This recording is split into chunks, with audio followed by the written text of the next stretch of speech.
बिस्मिल्लाहिर्रहमानिर्रहीम। पारा नंबर 28। इस पारे में 9 मुकम्मल सूरतें हैं।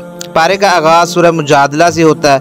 सूरत की इब्तिदा अरब मुआशरे की एक जाहलाना रस्म और उसके कुफ़ारा के ज़िक्र से होती है। एक खातून के शोहर से उसका इर्तिकाब हो गया था, चुनाचे वो नबी करीम सल्लल्लाहु अलैहि वसल्लम से बहस कर रही थीं कि मुझे इसका हल बताएं, मैं अपने शोहर को नहीं छोड़ सकती। उस वक़्त तक इस बारे में कोई वाज़ेह हुक्म नाज़िल नहीं हुआ था। उनकी बार बार की इल्तिजा के जवाब में यह सूरह नाज़िल हुई। फरमाया कि अल्लाह ने इस औरत की बात सुन ली जो आपसे झगड़ा कर रही थी।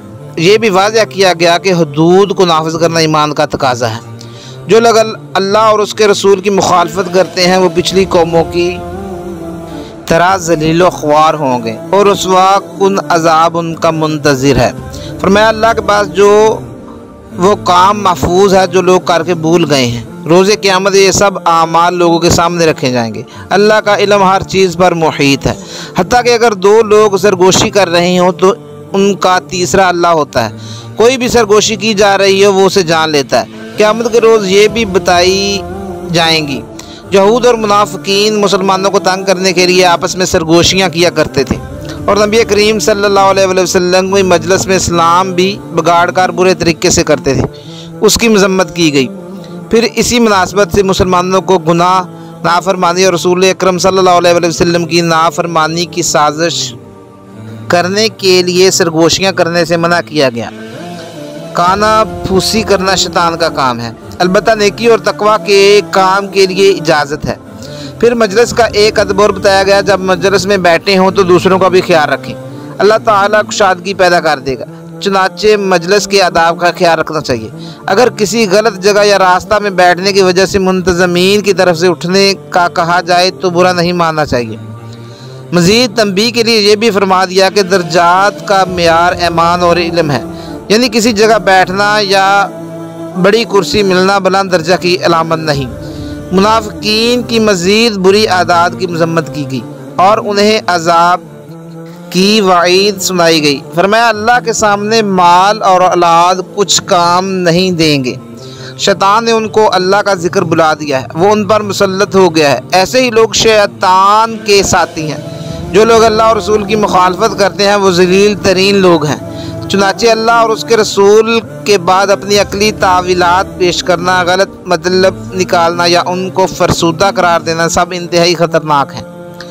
रब की नाराज़गी और ज़िल्लत का सबब है। आखिर में मुसलमानों को खुशखबरी सुनाई गई कि अल्लाह ने गलबा अपने और रसूल करीम सल्लल्लाहु अलैहि वसल्लम के लिए लिख दिया है। ईमान वाले वो हैं जो अल्लाह और रसूल की मुखालफत करने वालों से दोस्ती नहीं करते, ख्वाह वो उनके करीबी रिश्तेदार ही हों। ऐसे ही लोगों के दिलों में ईमान सबत हो गया है, उनकी मदद की गई है। यही अल्लाह का गुरूह है। उनके लिए रब की रज़ा और जन्नत की खुशखबरी है। यही गुरूह कामयाब है। सूरह हशर। अल्लाह की तस्बीह के ज़िक्र से सूरह का आगाज़ हुआ कि आसमानों और ज़मीन में हर चीज़ अल्लाह की तस्बीह बयान करती है। मदीना मुनव्वरा में यहूद का एक कबीला बनु नज़ीर था। उन्होंने एक दफ़ा नबी करीम सल्लल्लाहु अलैहि वसल्लम को बुलाकर धोखे से शहीद करने की कोशिश की थी। उस पर उनको मदीना से जला वतन कर दिया गया था। इस सूरत में इस वाक़या में मुसलमानों की फतह और यहूदियों की हज़ीमत की तरफ भी इशारा किया गया है। मुसलमानों ने कई रोज़ उनका मुहासरा किए रखा था, चुनांचे उन्होंने हैबत ज़दा होकर हथियार डाल दिए थे। फरमाया अल्लाह अपने मुखालफों को सज़ा देने में बहुत सख्त है। उनका बहुत सा मालो असबाब भी उनके जाने के सबब मुसलमानों को मिला था। उसके मुतल्लक भी इस सूरत में अहकाम बयान हुए कि जो माल बगैर लड़ाई के हासिल हो वो गनीमत के अहकाम के तहत नहीं आता, बल्कि ये माल फ़ी कहलाता है। इसके अहकाम गनीमत से मुख्तलिफ हैं। इसकी तकसीम रसूलुल्लाह सल्लल्लाहु अलैहि वसल्लम का इख्तियार है। चुनांचे फरमाया ये माल अल्लाह और उसके रसूल, अहले बैत, यतीमों, मस्कीनों और मुसाफिरों की मदद के लिए है। इस हुक्म की हिकमत ये बयान की गई कि माल कुछ मालदार लोगों के दरमियान ही गर्दिश ना करता रहे, बल्कि मुआशरे का नादार तबका भी इससे फ़ायदा उठा सके। वाज़ह किया गया कि जो कुछ नबी करीम सल्लल्लाहु अलैहि वसल्लम तुम्हें दें वो ले लो और जिससे तुम्हें रोकते हैं रुक जाओ। ये हुज्जियत हदीस की बड़ी वाज़ह दलील है। मुहाजिरीन और अंसार की उनकी खूबियों के ज़िक्र के साथ तारीफ़ की गई। इंसार के एसार का खुसूसी ज़िक्र किया गया। इन लोगों को भी इस माल फ़ी में हिस्सेदार बनाया गया। इन मुसलमानों की भी तारीफ़ की गई जो बाद में आएंगे और एक दूसरे की खैर ख्वाही करेंगे, उनका भी इस माल में हिस्सा है। फरमाया असल कामयाब वो है जो नफ्स की तंगी और बुखल से बचा लिया गया। इन सारे मुसलमानों के बाद मुनाफिकीन की बुरी खसलतों और उनकी कभी फितरत का जिक्र करके मजम्मत की गई। उनकी सब खुफिया तदाबीर जो वो यहूद के साथ मिलकर सोचते थे वो सब खोल कर बयान कर दी गई। उनको शैतान के मुशाबा करार दिया गया। ये दोनों हमेशा जहन्नम में रहेंगे। ईमान वालों को तकवा और आखिरत की फ़िक्र की तरगीब दी गई। जब इंसान अल्लाह के ज़िक्र से गफलत करता है तो वो अपनी असल ज़िम्मेदारी भूल जाता है। उससे बचने की भी तलकीन की गई। अहले जन्नत और अहले दोज़ख कभी बराबर नहीं हो सकते। फरमाया अगर ये कुरान किसी पहाड़ पे नाज़िल किया जाता तो वो भी अल्लाह की खशियत से रेज़ा रेज़ा हो जाता। आखिर सूरत में तौहीद और अल्लाह ताला की मुतअद्दिद सिफ़ात बयान की गई और शिरक से पाकी बयान की गई। सूरह मुम्तहिना। जब रसूलुल्लाह सल्लल्लाहु अलैहि वसल्लम ने मक्का फ़तह करने का इरादा किया तो सख्ती से तंबीह की गई कि कुफ़ारे मक्का को इस इरादे की खबर ना हो। आपने अल्लाह ताला से भी इस चीज़ की दुआ की। आप चाहते थे कि अचानक हमलावर हुआ जाए। उस मौका पर एक सहाबी जो ग़ज़वा बदर में शरीक हुए थे, उनके घर वाले अभी तक मक्का में थे। उसने एक ख़त कुफ़ारे मक्का को भेजा जिसमें आप सल्लल्लाहु अलैहि वसल्लम की इस इरादे की खबर थी। उसका मकसद ये था कि मैं कुफ़ारे मक्का पर एहसान करूँगा तो वो जंग की सूरत में मेरे बाल बच्चों का ख्याल करेंगे। जैसे ही वो ख़त रवाना हुआ बज़रिया वही नबी करीम सल्लल्लाहु अलैहि वसल्लम को इत्तला मिल गई। चुनाचे बर वक़्त कार्रवाई करके ख़त को रुकवा दिया गया। इस पर यह सूरह नाज़िल हुई और अल्लाह और मुसलमानों के दुश्मनों से दोस्ती की मुखालफत की गई। फरमाया हिजरत के बाद कुफ़ारे मक्का से खुफिया पैगाम रसानी जारी मत रखो। वो दीन के दुश्मन है और हरगिज़ तुम्हारे दोस्त नहीं बन सकते। काफिर पर एतबार नहीं करना चाहिए। वो इस्लाम से ज़्यादा तुम्हारे दोबारा काफिर बन जाने में दिलचस्पी रखते हैं। ये भी तंबीह की गई कि जिन घर वालों और औलाद की मोहब्बत में ये काम किया है वो क़यामत के दिन काम नहीं आएंगे। फिर इब्राहीम अलैहिस्सलाम की मिसाल बयान की गई कि मुसलमानों के लिए तो उनकी मिसाल है कि किस तरह अल्लाह की खातिर अपने ख़ानदान, मुल्क, घर बार सब कुछ छोड़ दिया था। जो लोग मुसलमानों पर जुल्म नहीं करते और लड़ाई नहीं करते उनके साथ अदल इंसाफ और भलाई करने में कोई हर्ज नहीं, लेकिन जो जुल्म कर चुके हैं उनसे ख़बरदार रहना चाहिए। सुलह हदीबिया की एक शिक ये थी कि अगर कोई मुसलमान होकर मदीना जाएगा तो उसे वापस मक्का भेज दिया जाएगा। यहाँ अल्लाह ताला ने ख़वातीन को इससे मुस्तस्ना करार दिया। फरमाया अगर कोई औरत मुसलमान होकर आए तो उनके ईमान की जांच पड़ताल करके मदीने में ही रोक लो, कुफ़ार के पास ना भेजो। इस्लाम लाने के बाद कुफ़ार से उनके निकाह ख़त्म हो गए, इसलिए वापसी का जवाज़ भी ख़त्म हो गया। साथ ही वाज़ह कर दिया मुसलमान मर्द भी काफिर औरतों से शादी नहीं कर सकते। फिर कुछ अहकाम ऐसे मर्दों ख़वातीन के महर के बारे में दिए गए। कुछ और अमूर बताए कि ख़वातीन जब मुसलमान हो तो उन अमूर पर उनसे बैत किया करो। आखिर में फिर फरमाया कि मग़दूब लोगों को दोस्त ना बनाओ। सूरह साफ़। इस सूरह का आगाज़ भी तस्बीह से हुआ कि सब मखलूक अल्लाह की तस्बीह करती हैं। फिर फरमाया ऐसी बातें क्यों कहते हो जो करते नहीं।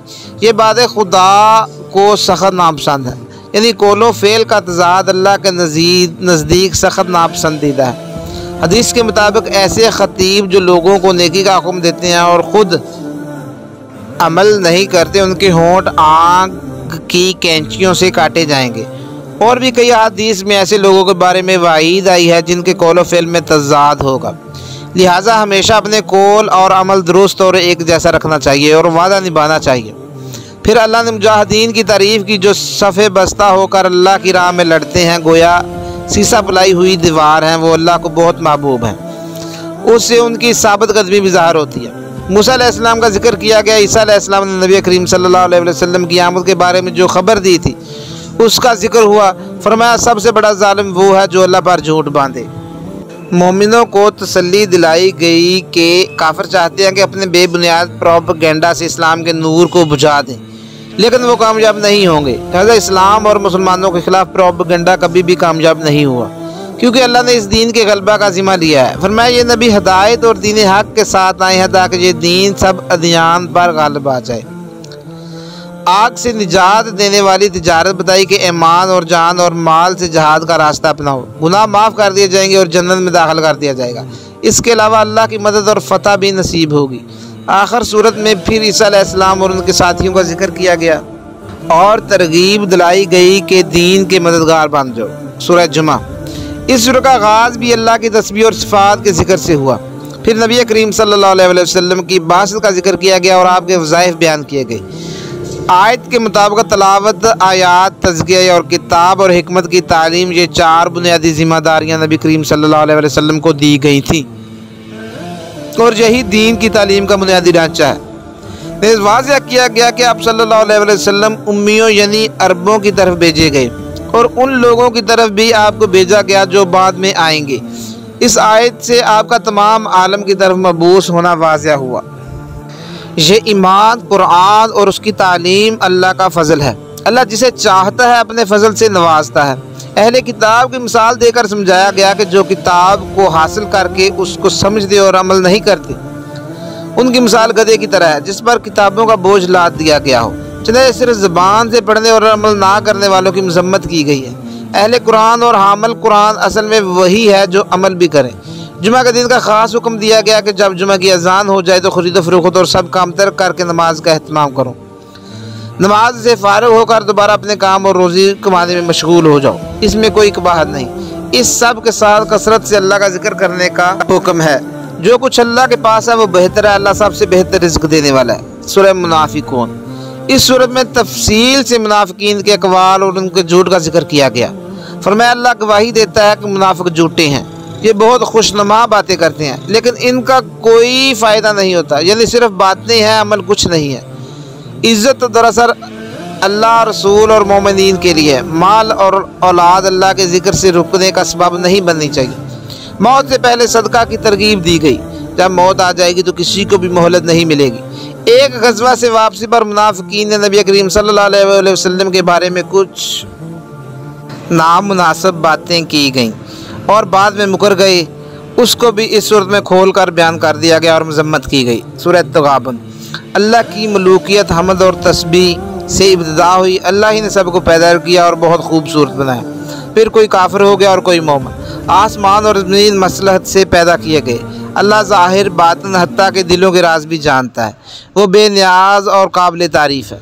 पिछली कौमों की तकज़ीब और उनके अंजाम से इबरत दिलाई गई।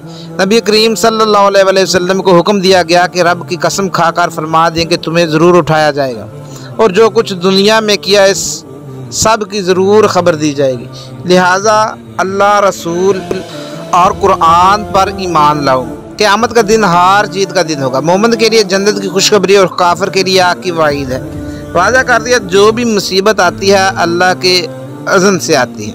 जो ईमान लाता है अल्लाह उसके दिल को हिदायत बख्शता है। अल्लाह और उसके रसूल की इताअत का हुक्म दिया गया। फिर फरमाया तुम्हारी औलाद और शरीके हयात।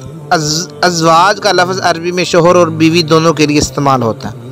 में से बाद तुम्हारे दुश्मन है, यानी आखिरत के नुकसान का सबब बन जाते हैं। माल और औलाद आजमाइश हैं।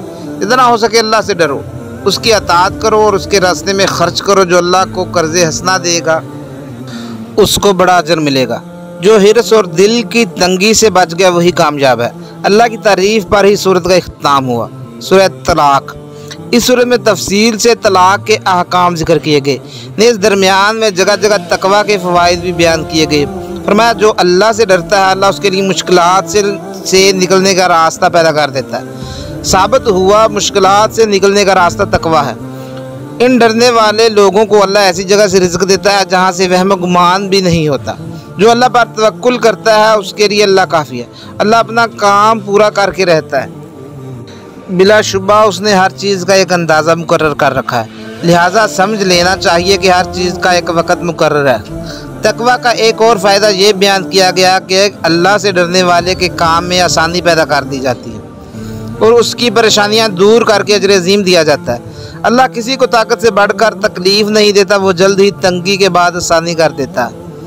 लेकिन जो अल्लाह और उसके रसूल सल्लल्लाहु अलैहि वसल्लम के हुक्म से सरताबी करता है उसे सख्त सज़ा भी दी जाती है। सरताबी में हुक्म ना मानना और मालूम होने के बावजूद उससे किनारा कशी करना सब शामिल है।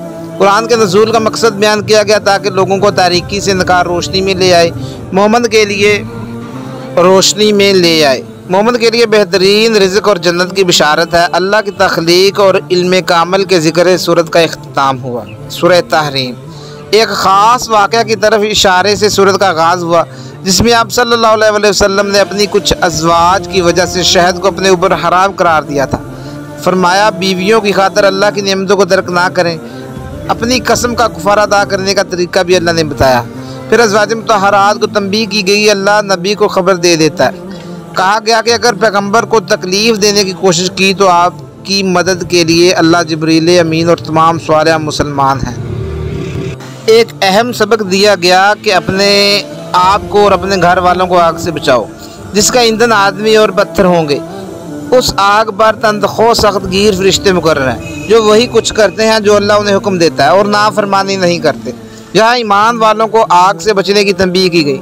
चनाचे साबित हुआ कि सिर्फ अल्लाह की रहमत पर तकिया करके गुनाह किए चले जाना फ़ायदा नहीं देगा। अल्लाह अगर गफूर रहीम है तो वह इंसाफ पसंद है और ज़बरदस्त इंतकाम लेने वाला भी है।